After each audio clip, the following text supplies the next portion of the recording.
This is the Startup Reading Podcast, created by a group of founders, funders, and entrepreneurs who believe you can have a thriving startup ecosystem in any city in the world. So they created one in theirs, Redding, California.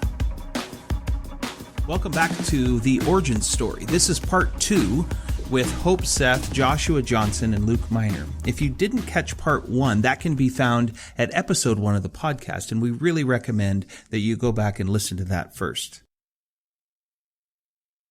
So this moment happens when the Venture Hub finally picks a spot and it gets built. EDC does it, puts something on the map.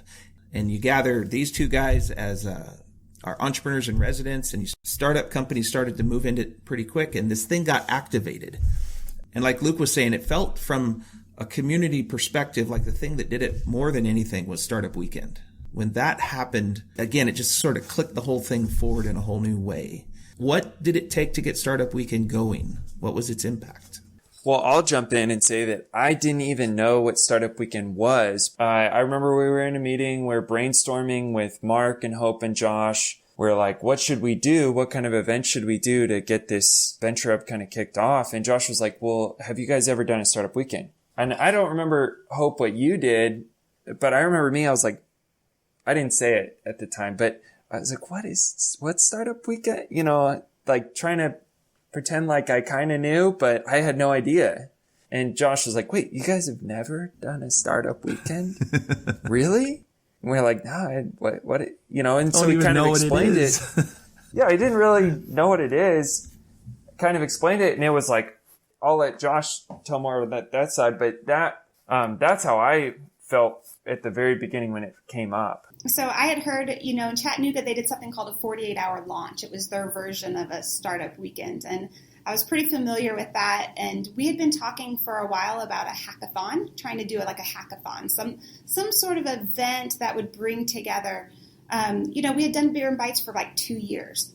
And after a while, even though it was amazing, it just kind of like you needed something new. You need kind of the next phase of things. So when Joshua came and started talking about a Startup Weekend, I just saw like, oh my goodness, yes, because to have somebody, it's a huge thing to pull off, and to have someone who's already done it, been through it. I mean, Josh really led the charge, and I think that's what we needed to actually get it going. So it was amazing. How many Startup Weekends have you been to, Josh? Or had you been to, and now have I think I'm at 15 now. Yeah, some participation. And how many of those have you facilitated? Probably 6 or 7 of those, and then mentored at others and probably participated in 3. So you were pretty deep at that point into Startup Weekend. You'd been pretty familiar with it. Yeah, it was weird. So when I brought it up, it's one of those things like, so we all speak English and I'm a fish in water. We're all fish. And then I realized this is a new place. My experience is not necessarily everyone's experience. And it was really cool. At first I was like, really? And then I was like, but then I was like, oh no, this is great. And then the light bulb was like, this is exactly what Reading needs. This is perfect. In other communities, Startup Weekend is top of the funnel, for sure. And there's definitely layers in the startup community. But what we really needed was top of the funnel because we didn't know who was out there. We needed an event to get people together that could reach a wider network that was outside of the people that we knew, but we definitely needed the people we knew there. And Luke has some fun stories about what he did to pull on his friends to make sure the first one went off really well, which is fun. Begging on my knees, begging people to come. I know you haven't ever seen it, but it's going to be amazing. I haven't seen it either, but I know. And I didn't really know, but I had to get there. And this is one of Luke's, superhero capacities, is his ability to connect, and people believe you, Luke. It's amazing. So I know it took begging, but you were operating in your strength for sure.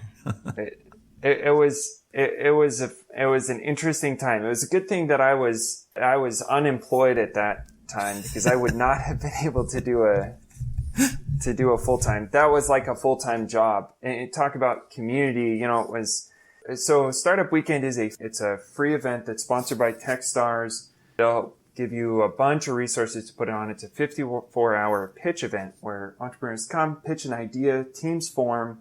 They work on their idea for about 48 hours, sometimes through the night. And then they pitch to a group of investors, mentors, judges at the end, and somebody wins. Sounded really exciting. And I remember we went down to Chico State and spoke at the university, went to every single event that was going on or that we were at or we knew somebody was at to get the word out. And I don't remember how many people, I think we had like 50 or 60 people at the first 60 one. participants. Yeah, somewhere around there, 50 to 60 participants. But I would have to say, I think what was really fun is to see Luke have to reactivate his Facebook profile just for the Startup Weekend event. Because he had like gone on a social media hiatus, and we had this marketing meeting, like, hey, we got to get the word out. Luke, you know everyone, so of course, why don't you start sharing on Facebook? He's like, I remember there was some conversation. It was like, I think I need to start using that again, I guess. I had left. It's happened 3 times now. Every year I leave Facebook at the end of the Startup Weekend push, and then I come back like 2 or 3 months before to invite and all you the accept people all the friend requests from the last 300 days. And then you reshare, and it gets bigger every year. How does that happen? I don't know. Well, I do know actually, because that first year, I remember we started having some of the surrounding cast came around. We had Carissa and Mindbox put so much. You guys paid Carissa to do a ton of the admin support.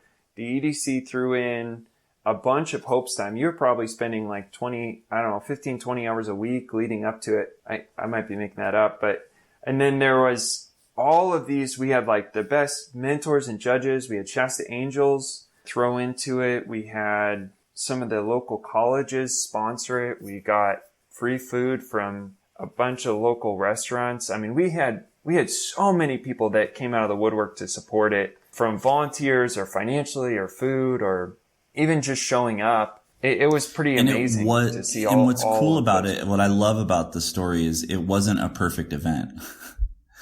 Like we wanted to improve upon it, but I love how it came together so quickly. It went from Entrepreneur in Residence, EDC, launching the Venture Hub. We opened the doors like right after Labor Day. And we planned it in 2 months. Yeah. It was 2 months. It thrilled me to see how quickly we could get that together and how many people came around us in the community, supported it, volunteers. It was pretty amazing. What was around the same time? I was not in any of these meetings, so I don't actually know, but from an outside perspective, it felt like the language of Startup Reading showed up about the same time. Is that right? Yeah, it had existed before, but it wasn't as widely known. Probably. Okay, so I became aware of it about the same time. Yeah, I think that's true. Is that correct, Hope? Yeah, when we were looking at how do we brand this area as a startup community, right? I mean, if we wanted to get the word out that there's startup activity happening here in Reading, how do we do that? How do we brand that? And we need a name. We need a name. We're going to need somewhere that people can land at. Going back maybe to a little bit of the tension piece, our organization was very much Shasta County. The EDC, that was our area of focus, was Shasta County. Yet most of the startup activity was in a city. And when you think of city, you think of the startup, there are some places that have become a region like a Silicon Valley, which is larger than a city. But if you Bend, it was Startup Bend. If you look at Chattanooga, I mean, it was people identified those. Startup Cincy. Startup as well. The Nashville Entrepreneur Center. I mean, it's not that they didn't serve people out there, but that's kind of how we recognize places. We recognize places by cities. It just was kind of Startup Reading made sense. Most of our startup activity was all in Reading. Our resources were here in Reading. So that's kind of was the origin of it. A lot of startup cities were already being branded. I'm a big fan of that final decision. What would you say was the intent, or was there an original purpose behind this? Branding is one of them, and to sort of identify that there is a thing going on in this region related to startup community. But was there any other intent behind this idea of Startup Reading? How is it different than the Venture Hub or Startup Weekend or? I kind of saw it as another step in the evolution of the startup community. I feel like I felt like it was kind of, it's kind of like if you had kids, right? You have kids at home and eventually they're meant to grow up and move out and be independent. If the startup community was ever going to grow and stand kind of on its own, I felt like that the Startup Reading was the right way for it to have its own identity. So back to something you said earlier about Brad Feld's book, Startup Communities. The entrepreneur community needs to be led by entrepreneurs. And the EDC and the Venture Hub, we talked about this. We're like, this is not, the EDC and the Venture Hub are not the ecosystem. They are a part of the ecosystem. But there is a bigger, even though there wasn't a lot of other things happening, there is a bigger ecosystem that exists. So I think it was like some kind of a pseudo attempt to say that on our part, to say that the startup community was being run, supported, or led by entrepreneurs and not owned by the EDC. I think made some people feel like it was more accessible. Some people feel like they could participate more. Some people feel like it was larger than maybe it was even at that time. Kirk, I also don't know that we didn't have a strategic plan around it. It was like, hey, I remember Joshua first bringing that up, that maybe we should brand this community. And I was like, okay, well, I guess if other people do it, maybe we should, that's fine. It didn't feel as important to me as now in retrospect, I am very glad it was something that Josh had seen it be impactful, but I don't know that we actually had a real strategic plan of exactly what the purpose was for it. Yeah. And I think the thought was very similar to how Startup Weekend began was, let's just start using it as a brand, a way to identify a sliver of our community who was trying to innovate and create and launch companies in our area that were maybe more tech forward. Let's give them an identity, something that they can get around and hold on to, because it would be really difficult for me to be like, hey, I'm a part of the Shasta County Economic Development Community. It didn't feel like it had the same ring. Oh, no. I was just going to say, I think that there's that tendency, when you think of starting a company, the first things we think of oftentimes now is branding. What's the name? What's it going to look like?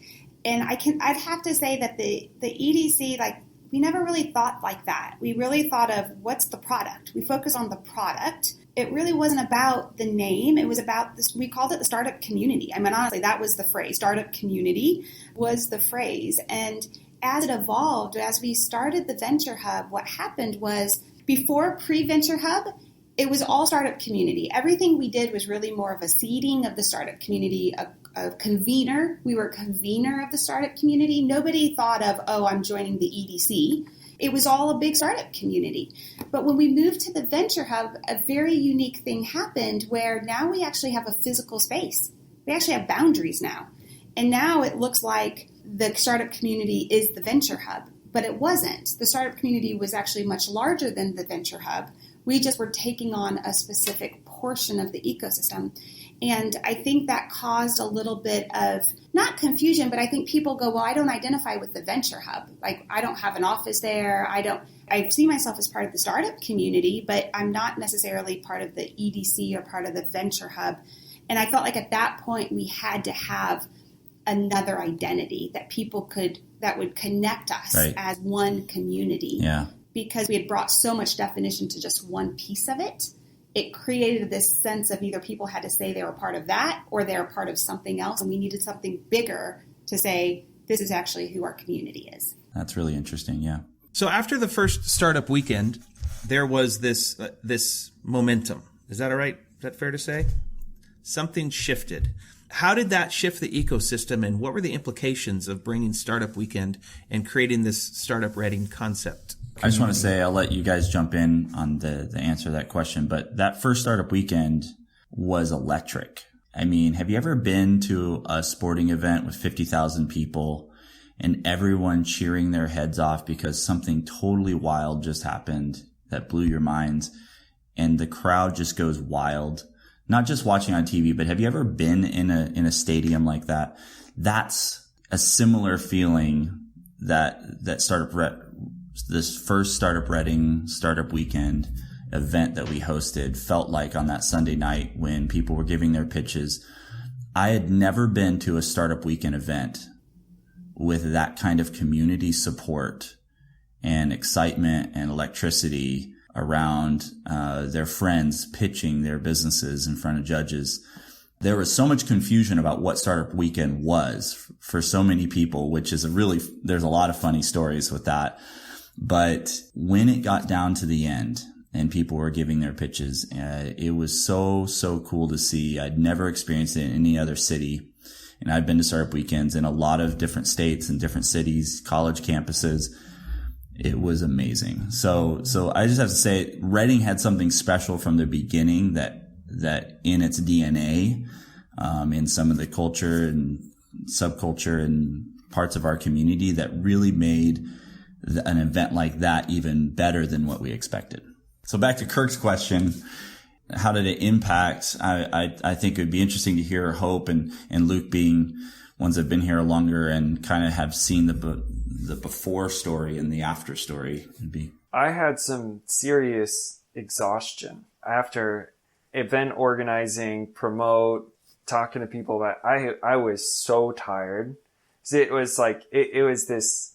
The other way I've heard it, I've heard Startup Weekend is it's like a caffeine shot, or it's like a Red Bull for entrepreneurs, like, or startup. Like, it's like you're there at 7 a.m. and you're lucky to leave by midnight. It's pretty crazy. So I remember just kind of being exhausted and like, I need to take a break. We had a few events after that, but I don't know that I don't remember having a really specific or strategic plan about how we were going to keep the momentum going.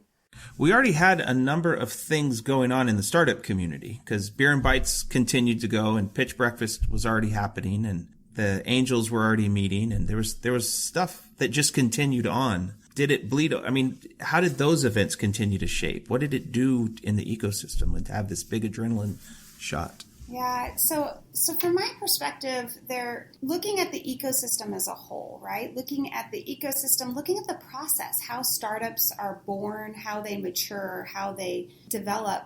We had to keep doing things that brought in the new life, that brought in new ideas, that brought in creativity, that said creativity is welcomed.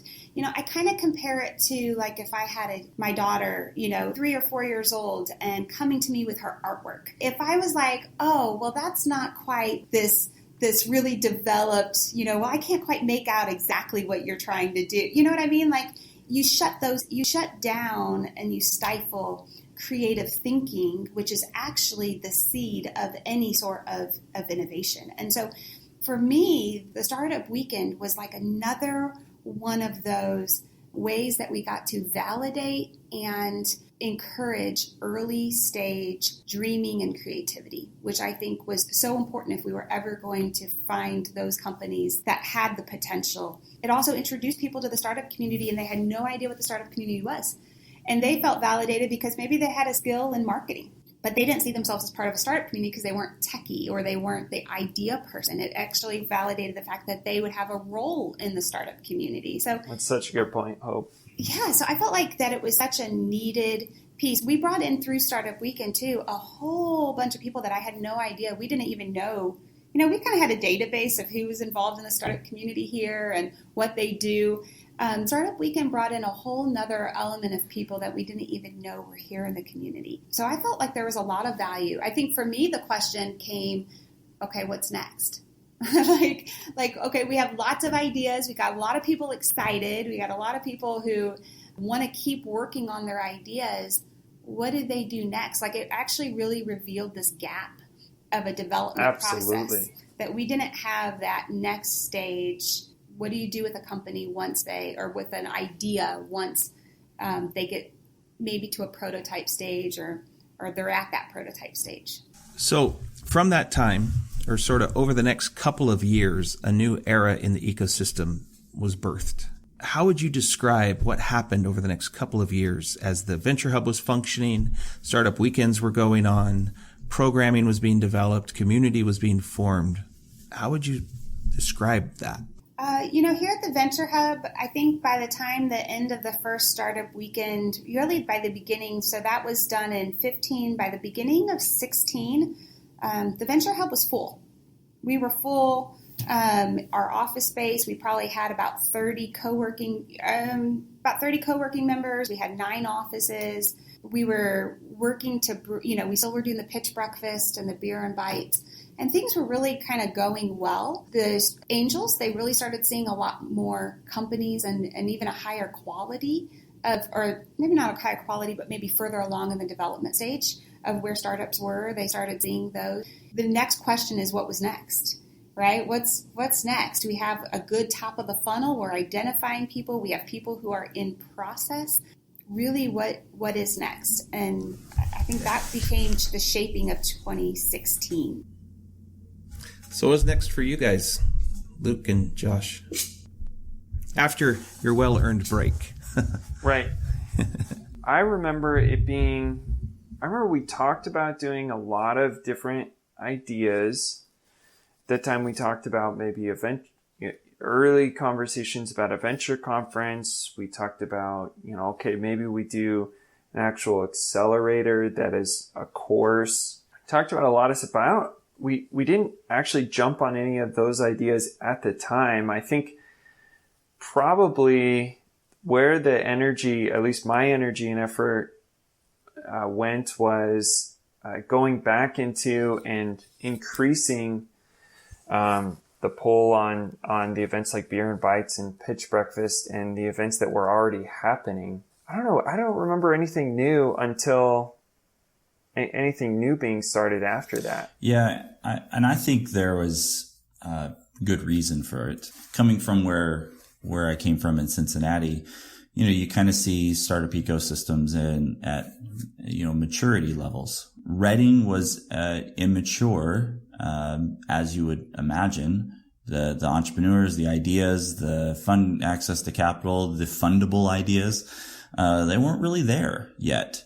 We needed to give more exposure to the community and to develop the community. And I at least from my vantage point, I think I saw all 3 of us have individual one-on-one meetings with several founders or potential founders or startups or people that had ideas, and trying to point them in the right direction to mature those ideas or those entrepreneurs. And that's where real community happens. We talk about these events, which are parties. I see them as parties, which is to me similar. A party is similar to a church service, as it's similar to hosting a birthday bash or whatever it is that might be going on. But it's a party, and it's meant to initially provide osmosis to these people. But what you really hope happens is true connection and friendship, and that takes time. And I think there were countless coffee meetings,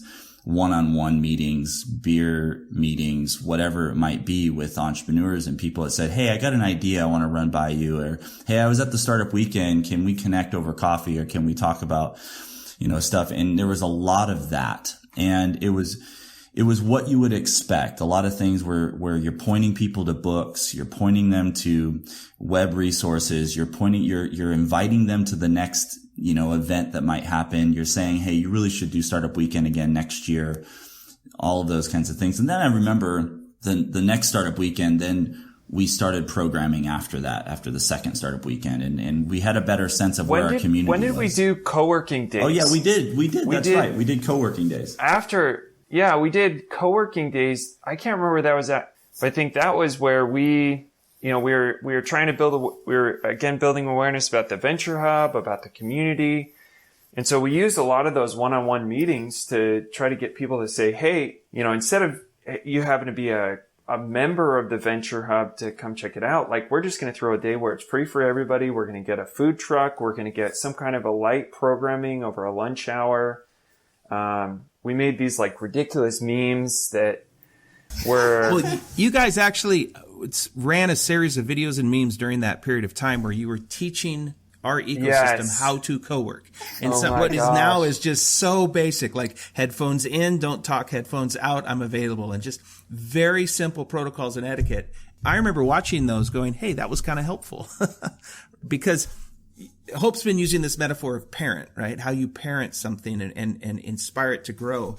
And I think that's what you guys were doing for the next couple of years, is just parenting this ecosystem and how to take itself seriously, step into its responsibility, see itself as something that can actually grow up. Yeah, I kind of see it as it was the natural thing that had to happen. So we had dreams and hopes for things. And of course, the three of us could almost taste it. We knew what it tasted like. We could feel it.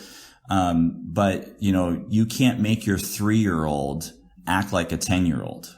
You just can't. You have to naturally grow with them. And we needed to develop and grow too as people. I mean, there were things that, the community was missing. There were some gaps that were being exposed. And that was a really good place for us to know, okay, you know what? We need better connection with our angel, community. We need deeper connections with, mentors and people that are just amazing, business owners in our community that totally get numbers, that totally get HR, and they totally understand how to manage, a growing business, regardless if it's tech or not. I mean, every business has tech now. So it was there was so much knowledge and wisdom that we weren't yet tapping into that, we needed to start reaching out more over the coming. I felt like we were kind of startup evangelists for the first few years. It was like we're really going out and trying to say, you know what, we've got these gaps, and no way the three of us can we fill them. And we also have businesses and lives and families and things like that. So we need to grow this community so that more people can shoulder it and carry it. And I think that was also part of the process. And one of the most important things that happened in my mind is Startup Weekend had continued. Yes. So there was a second one, and it grew a little bit. And there was how many have we done now? 4? Are we coming up on our 4, 5th? including the youth. So we did 3 grown up and 1 youth. And that consistency had an impact on the ideas and how many people understand what to do. And so now the Startup Weekends, they're better. So that's been amazing to even just watch that consistency have its impact on the ecosystem. So. Yeah, it would be there would be a serious gap felt if the Startup Weekend did not happen in the fall. I would be missing something in my soul. So now that we're here, and it feels like we're facing another transition point in the startup ecosystem. I'm wondering if you guys could speak to, where do you see this going? What do you want to see for the ecosystem over the next few years or next era? I would love to see more Luke miners, and what I mean by that is more people who have achieved a level of success, whether even if it's moderate. I think we always think of startup success, it has to be billions of dollars, and you got to have an IPO, and you got to do these crazy things. Like, I would love for people to be able to start a company and sell a company 2, 3, 4 years and do it again. The serial entrepreneur community is what we need, because that's where you get your investment capital. And I think that's where you start to see these things just really start to build on themselves. We need more of that. I think it would be an amazing to have a venture conference. Like, Luke could share more about that vision that's been in his heart for a long time. But I think that success is almost, in some ways predicated by having more micro successes, with entrepreneurs, getting to a level where they're able to start in Redding, grow in Redding, and have an ability to be financially independent, to do it again and again and again, and even seed others who want to start in that community. And I feel like that's been really critical. There are a few entrepreneurs that have that story, but even more of that. And I saw that as a significant player. Those players in Cincinnati were really key to the growth in Cincinnati as well. We need more of that. It would, in addition to, maybe a deeper connection, regionally. We are 2.5 hours away from a major city. It would, in our world, I see, that we're going to be, more connected even in remote areas. And that's a benefit to small towns all across our country.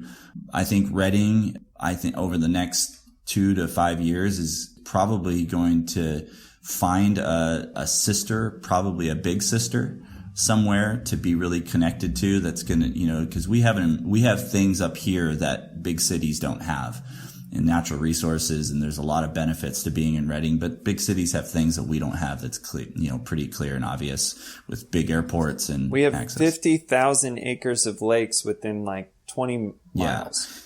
And for the lifestyle startup, so that brings another point, is having, when I say these micro successes with startups, like, I love the term lifestyle startup. Not every idea has to be $1 billion idea. And that sometimes just means like you've built a really great company that funds the lifestyle that you really want to have. And, maybe some people want to grow these big companies that have a lot of jobs. And some people, you know what? I really want to spend more time with my family. I don't want to miss these critical years with my kids growing up or these things, and they have some different goals. They want to travel more, whatever. And Reading is a great home base for them to do that from. And I think we're an incredible place for that kind of lifestyle startup as well.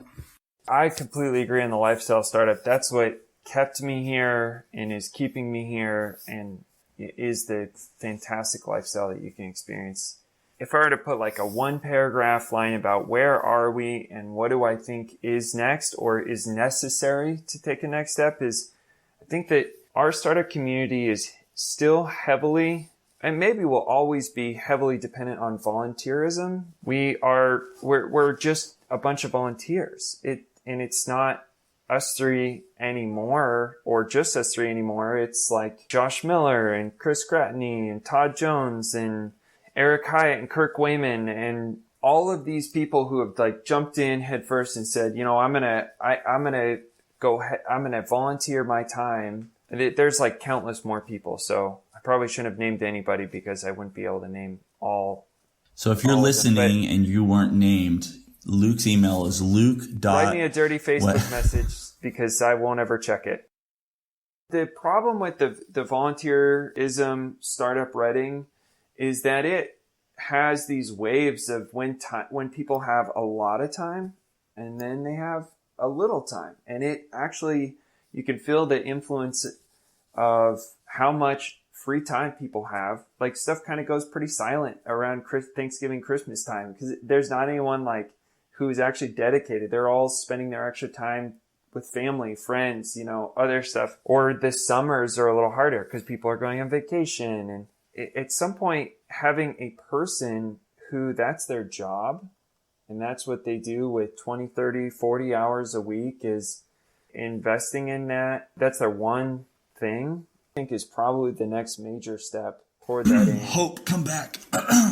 I'm sorry. Yeah, well, I was saying we've kind of left out We've lost hope, actually. Well, we probably, for the audience, probably should explain where did that role go that was coordinating the startup community and was investing in it, because I think we kind of skipped over that part.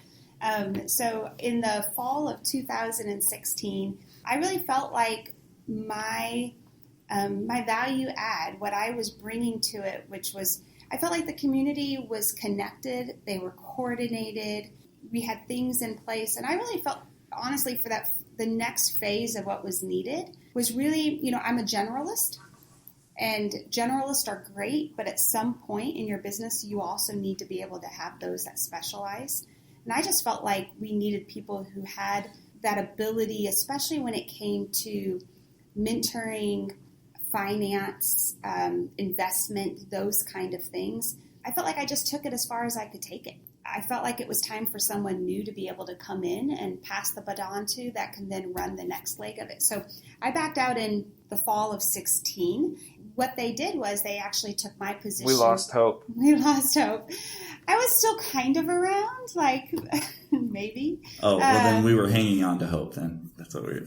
Yeah. You guys like, let go of me, let go. No, I will never lose hope.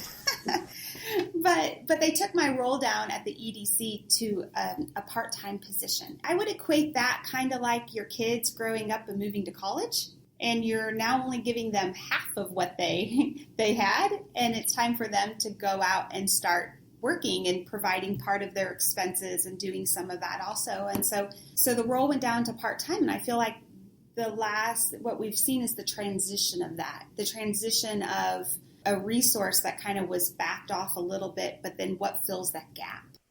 To that point, Hope, I wonder if the next step is going to require something like that again, where you have somebody who's just, they answer to a board or some executive directors or whoever that are saying, how did you use your time to build the entrepreneur community and continue events and gather volunteers? And not that volunteerism will ever go away, it'll probably increase, but to organize that, facilitate that, and move it forward, it seems like there's still a spot for that. I think that's a great point, a great way to look at where we are is, will the startup community, the startup ecosystem clearly exists. It has a foundation, and that was in large part built on the vision of some folks who aren't actively involved in today, and then the EDC and what you did, Hope. And now we're giving it room to stand up on its own 2 feet, because that's necessary for it to move forward. What I find exciting is I think it is standing up. I don't know where it'll be in a couple of years, but it does feel like it hasn't lost its heart and its momentum. Hey, we gained Kirk. I left and Kirk came, like Captain Kirk. I am not the new Hope. Yeah. There is more people. There's so many more people. And we're planning, I don't know exactly when this will be released, but right now we're in the planning stages for our first pub talk ever. Reading was selected.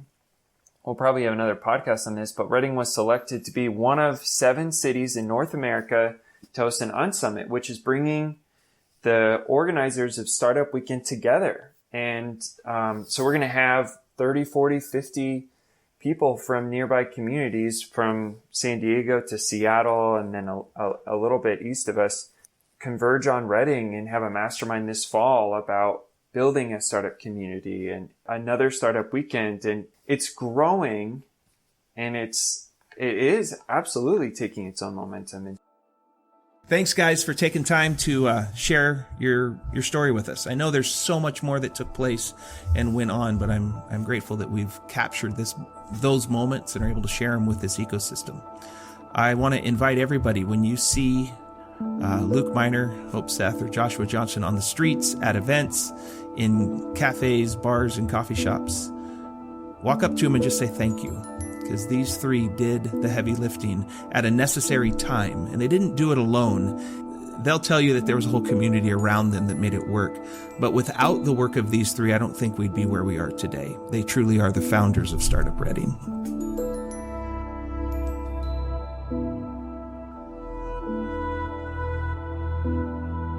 Well, we hope you enjoyed our origin story. It was really fun to capture and share it with you. We'd love to hear what you think about it. What resonated with you? What did you like? What do you want to see in the future?